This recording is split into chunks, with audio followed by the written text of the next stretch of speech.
So, it's been about a month since Saros dropped, and to be completely honest, I really can't stop playing this game. There's so much to love here on a purely mechanical and aesthetic level. The kinetic momentum of the movement, the hauntingly atmospheric music, the oppressive yet beautiful tone, and the brilliant architectural world design, it just all clicks. The variety of weapons, God, for so long I thought chakrams were useless, but as soon as I got to the end game and I actually realized how good these weapons were once you start to use them the right way, blew my mind. I can't go back every single time I get one. I have to use it. I actively look for them with some particular stats. They're just fantastic weapons. Every single weapon has a place here. The sheer depth of all the builds that you can unlock with each one of them. The play styles too as well, with the skills as you unlock these throughout the course of your playtime.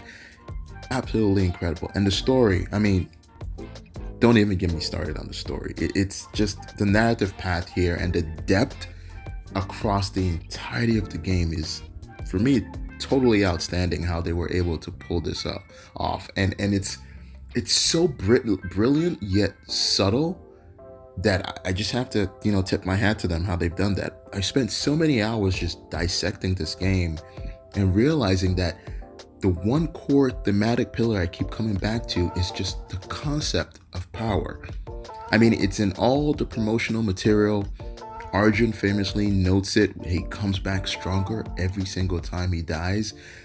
But as the story progresses, you start to realize that this isn't just some catchy tagline for like the roguelike mechanic and the fact that every time you come back, you gain skills or resources that you can make yourself stronger. Every single character, even almost in some aspects, the world itself in Saros is really deeply, pathologically engaged with the idea of power. And eventually, as you continue to play this game, the obsession directly extends to you, the player. Every entity you encounter in this game is myopically occupied with the idea and pursuit of power, whether it's power over themselves, dominance over others, or simply a desperate grasp for control over their current situation. As you progress through the narratives, whether it's through the notes or the recordings or just talking to the few characters that you meet in the game, you watch how this relentless quest just shapes your decisions and ripples across all of their journeys through the desolation of Carcosa. It's a fantastic bit of storytelling, and it's done so well and so subtly without spoiling any major twists. The game offers a brilliant, almost tragic examination of the lengths that people will go to attain or hold on to authority or power.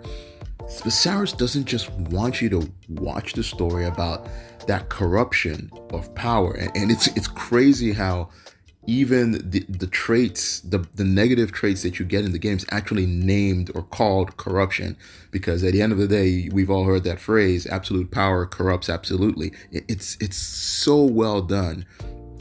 The fact that it wants you to feel this as you continue to play through the game, even down to some of the traits and attributes that you get, and how if you overextend yourselves, these turn into negative effects overall. It's the wordplay and the thought process that goes into this is just incredible. And this the unique magic of the fact that we have this fantastic medium of video games that we play and the interactive nature of it. And it's just why I love video games overall.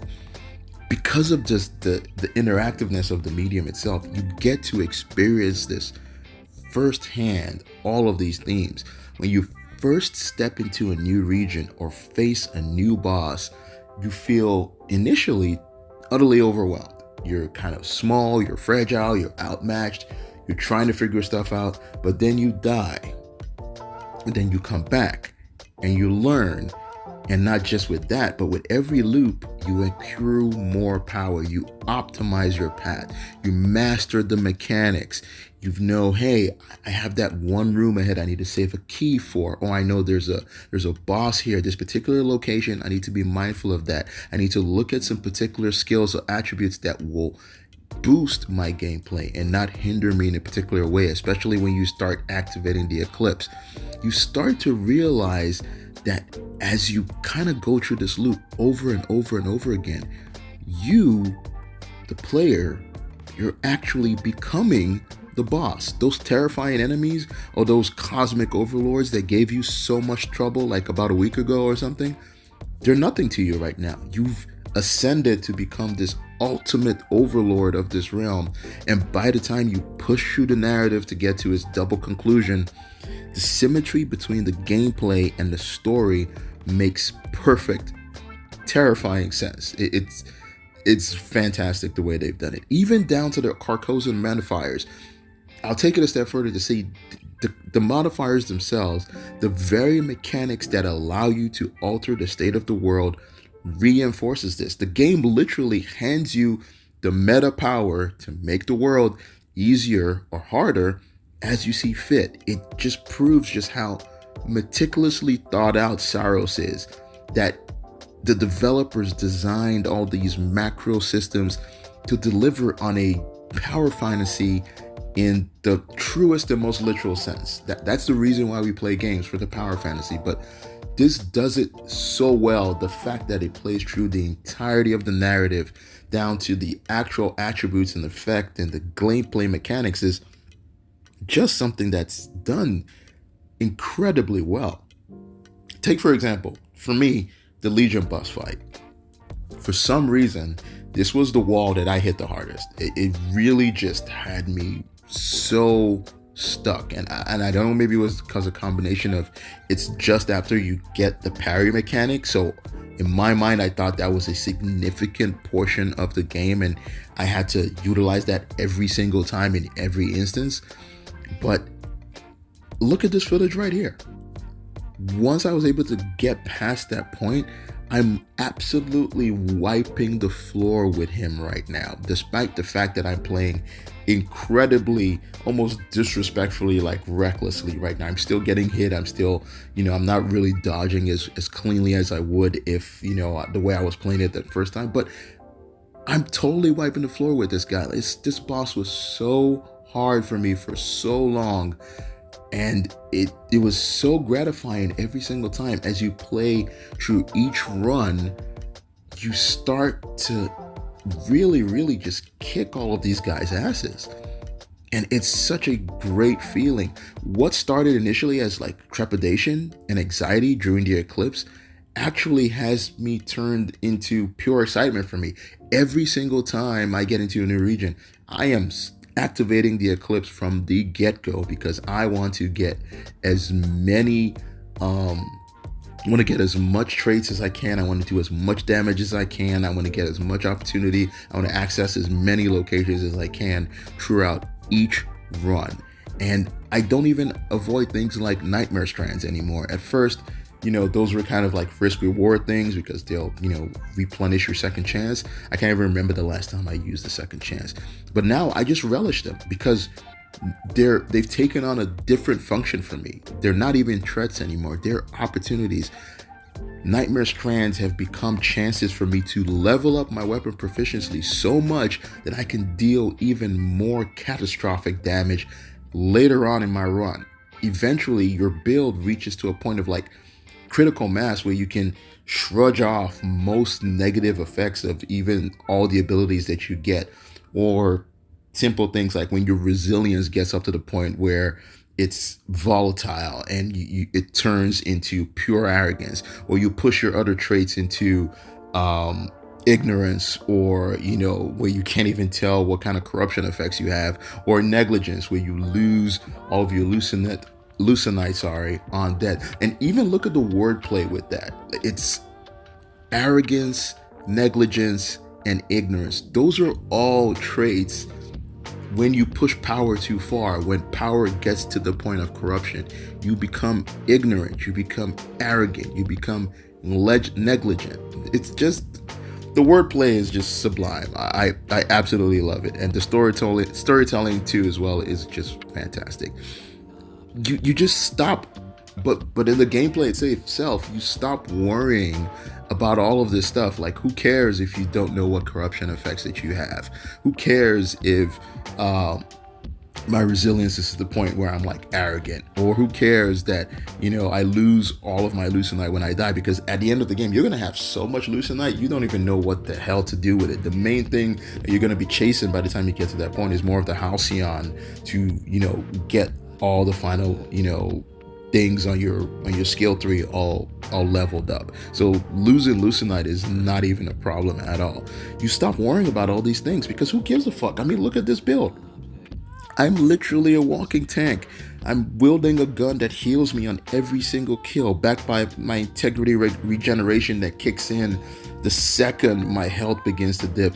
Plus, my main weapon kills actually charge my overdrive, which when I use my overdrive gives me more health. It's just a vicious cycle of incredible power, and it just absolutely delivers on that power fantasy that we all love. And it gets to a point where you just find yourself looking across the landscape of Carcosa, and just like that meme, you're like, hey, look at me.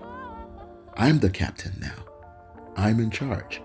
It's done so well. And if you couldn't tell by now, I absolutely love this game. Every single system, from the narrative themes to the itemization, works in perfect harmony to deliver a cohesive, intoxicating experience. I genuinely cannot get enough of it. And if you haven't broken the cycle in Saros yet, you are missing out on one of the best mechanical storytelling loops in modern gaming. And they have really killed it right here. Like, if you thought Returnal was good, Saros is a step beyond. What they've accomplished here is absolutely stunning. And man, I'm actually pissed off that this game might not actually get the recognition that it needs or deserves, because of the fact that we might have GTA 6 coming out this year, and that's probably gonna just swallow up so much time and so much effort from so many people and so many awards when it comes out, just because we know how they are. They are just so meticulous with how they make games. I mean, look at Red Dead Redemption 2 and how much detail and effort they put into that. So it's gonna just kill a bunch of like other games when it comes to the award season. But please go play Saros. This game is an absolute must play. Do not miss. You will not regret it. Please go play it. I don't know about what you guys are doing right now, but let me know if you've played Saros, what you think about it, which boss gave you the most trouble on your first run or 100th run, whatever it may be. What's your favorite kind of build or weapon or attributes that you are constantly like searching for? And just just let me know in the comments below. Drop a like if you enjoyed the video, subscribe more for more breakdowns, and I'll see you in the next one. Be safe out there. Peace.